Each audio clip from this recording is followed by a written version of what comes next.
So hello everyone, कैसे आप सब लोग। उम्मीद है कि आप सब लोग अच्छे होंगे। अब हमारा सेकंड शिफ्ट में जो एग्ज़ाम कंडक्ट किया गया था फार्मासिस्ट वाला होम्योपैथी का, तो इसके बारे में आज हम बात करने वाले हैं कि हमारा एग्ज़ाम रिव्यू कैसा था। सबसे पहले बात करते हैं हमारे पार्ट वन की। पार्ट वन जो था वो भी 100 नंबर का था और जो टेक्निकल पार्ट था वो भी 100 ही नंबर का था। इसमें सबसे पहले हम बात करते हैं वैकेंसीज की।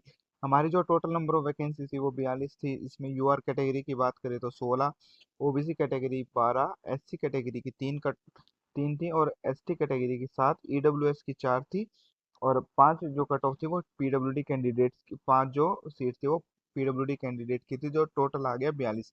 अब हम बात करते हैं सबसे पहले पार्ट वन की, जिसमें हमारा एग्जाम स्टार्ट होने के बाद 20 नंबर का सेक्शन था, वो रीजनिंग ओपन हुआ था। रीजनिंग के सेक्शन के बारे में बात करते हैं कि रीजनिंग का सेक्शन कैसा था। अगर हम एवरेज बात करें तो रीजनिंग काफ़ी ज़्यादा इजी आ रखी थी कंपेरेटिवली दूसरे पार्ट से। इसलिए हम सबसे पहले रीजनिंग की ही बात करने वाले हैं। तो सबसे पहले बात करते हैं रीजनिंग की। जो ज़्यादातर सवाल इजी थे, लगभग लगभग 14 से लेके 18 क्वेश्चन के बीच में अटेम्प्ट कर पा रहे थे। इजी पार्ट ही था हमारा क्योंकि एक ही शिफ्ट थी। उसके बाद हमारा पार्ट हुआ ओपन हुआ जनरल वाला, जीके का पार्ट था। वहाँ पे थोड़ा सा मुश्किल पेपर यहाँ पे देखने को मिला और 5 से 8 क्वेश्चन ही लोग बाग अटेम्प्ट कर पाए थे ज़्यादातर कैंडिडेट। तीसरा सेक्शन हमारा जो ओपन हुआ वो मैथ्स का था। मैथ में 3 ही पार्ट होते हैं, या तो स्टूडेंट को बिल्कुल नहीं आता या ठीक ठाक आता है या काफ़ी अच्छा मैथ है। जिनका मैथ ठीक ठाक था वो लोग 4 से 8 क्वेश्चन अटेम्प्ट कर पाए, लेकिन अगर जो लोग एसएससी आरआरबी की तैयारी कर रहे हैं वो लोग 17-18 क्वेश्चन तक अटेम्प्ट कर पाए थे। अब हम बात करते हैं इंग्लिश वाले पार्ट की। इंग्लिश काफ़ी इजी पार्ट था और अदर सब्जेक्ट्स के कंपेरेटिवली लोग 12 से 15 क्वेश्चन ठीक ठाक अटेम्प्ट कर पाए थे एवरेज। हिंदी का सेक्शन सबसे ज़्यादा इजी था।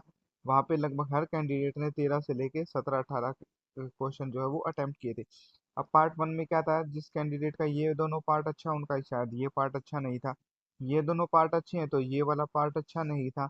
तो इस वजह से लोग ज़्यादातर जो एवरेज अटेम्प्ट रहे पार्ट वन में वो रहे 60 से लेके 70 के बीच में। अब दूसरे पार्ट की बात करते हैं जो टेक्निकल सेक्शन था। ज़्यादातर कैंडिडेट तो इसका सिलेबस ही नहीं जानते थे कि कहाँ से पढ़ना है, कहाँ से तैयारी करनी है। इसलिए पार्ट बी हमारा टेक्निकल जो पार्ट था वो काफ़ी ज़्यादा मुश्किल रहा था। इसमें बात करें तो टेक्निकल वाले पार्ट की, टेक्निकल हमारा मुश्किल रहा था और पेपर भी थोड़ा मुश्किल था अगर बात करें कंपैरेटिवली पिछले साल से। तो इसीलिए हमारी कट ऑफ थोड़ी सी उसी साइड पे रहने वाली है।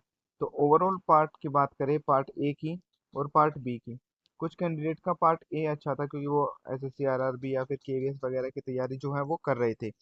और पार्ट बी की बात करें तो वो लगभग सभी कैंडिडेट्स का एवरेज ही रहा था। अब कुछ कैंडिडेट का ये पार्ट अच्छा था तो ये पार्ट अच्छा नहीं था, राइट। अगर पार्ट बी अच्छा था तो पार्ट ए अच्छा नहीं कर पाए। तो एवरेज अटेम्प्ट अगर हम सब कैंडिडेट्स की बात करें तो वो लोग 110 से लेके 140 के बीच में अटेम्प्ट कर पाए थे, मैक्सिमम नंबर ऑफ स्टूडेंट्स की अगर हम बात करें तो। और इसकी कट ऑफ के बारे में बात करते हैं। अब हमारी जो कट ऑफ है वो क्या रहने वाली है, ये थोड़ा सा समय लगेगा। तो 1 से 1.5 घंटे में ज़्यादातर कैंडिडेट से एग्जाम सेंटर पे भी रिव्यू लिया गया और अपना जो टेलीग्राम वाला चैनल है वहाँ पे भी करीब 250-300 कैंडिडेट हैं, तो उनसे भी रिव्यू लेके हम एक बार बताएंगे कि कट ऑफ क्या जाने वाली है। तब तक आप सब कैंडिडेट्स चैनल को सब्सक्राइब कर देना, कट ऑफ के बारे में भी बात करेंगे। All the best everyone.